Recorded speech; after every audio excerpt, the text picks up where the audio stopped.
I haven't started yet.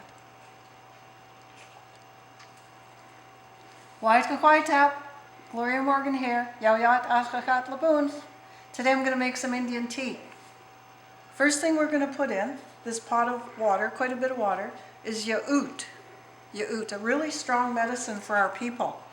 It's used for pain and swelling of the lower urinary tract. It helps prevent kidney stones. It's good for kidney damage in people with diabetes. Good for cough. Some say it can even cure cancer. That's yaourt, really strong medicine. Next one I'm going to put in is yew bark. Here's yew bark. Yew bark. I'm going to put that in. Don't need a lot. Yew bark is really good for treating tapeworms and seizures. It's good for swollen tonsils. It's good for muscle and joint pain. And it's good for liver conditions. Big pharmaceutical companies make something called Taxol, and that's a prescription drug for treating breast cancer and ovarian cancer. So yew bark is really important.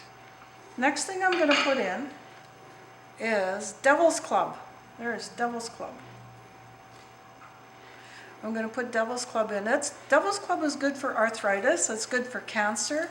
It's good for fever, TB, stomach troubles. Good for coughs, colds, sore throat. Again, it's good for diabetes. It's good for low blood sugar, and it's good for pneumonia. So that's Devil's Club.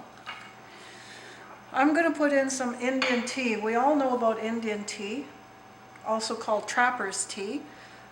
That's good for your stomach. Anything that's going on with your stomach usually. It's also good because it's rich in vitamin C. And if you brew it at a really high strength, like really strong, you could put it on your skin ailments on your hands or arms or whatever. The next thing I'm going to put in is green willow bark. Green willow bark. That's a lot like aspirin. You use it for things like headaches, for pain, muscle pain. You can use it for menstrual cramps. You can use it for rheumatoid arthritis or osteoarthritis. It's also good for the common cold, flu, and even weight loss. Historically, like a long time ago, the time of Hippocrates, people were told even back then to chew on the bark of this green willow bark to help relieve pain and fever. So that's a really old medicine. Next thing I'm going to put in is rose hips. I'm going to put some rose hips in my Indian tea. Now, I didn't have any rose hips, so I looked around in my cupboard and I found this. It's called northern tea, and people from up north, I bought some moccasins way up north, and they gave me this. And it's really nice because it has rose hips, dried blueberries, dried blackberries, dried cranberries, cranberry leaves, blueberry leaves, Labrador tea, and it has even normal tea in it. So if you were to see it from where I am, it's got all these really nummy things like blueberries. You can see them all dried in there. So that's the rose hips. And rose hips are good for osteoarthritis. Contains lots of vitamin C. And some people use rose hips for pain after they've had surgery. So these next thing I'm going to put in, you all know about ginger. Some of you don't like ginger. I think ginger is really good. I'm going to put in some slices of ginger. Now, ginger is good because it has chemicals that reduce nausea, and it helps you if you have problems with your stomach. They also think that the ginger might help with the brain and the nervous system that controls the nausea. It's also good for stomach cramps, osteoarthritis, diabetes again, and migraine headaches. So that's what ginger is good for. Just to add some flavor, I also put in cinnamon. I love my cinnamon. Cinnamon is an and I use the sticks of cinnamon. Just break it up. Cinnamon is an antioxidant, antibiotic, and anti-inflammatory. And it also helps with diabetes, and it also lowers cholesterol. Some people say it can help with cancer, heart disease, and tooth decay. So that's cinnamon. The other thing I put in, just because I like it, but I learned now that it's a really good use, is lemon. Now, you can use real lemon slices, or you can use lemon juice. I'll put in lemon juice. And it's good for anxiety, stress, insomnia, indigestion, dementia, and Alzheimer's.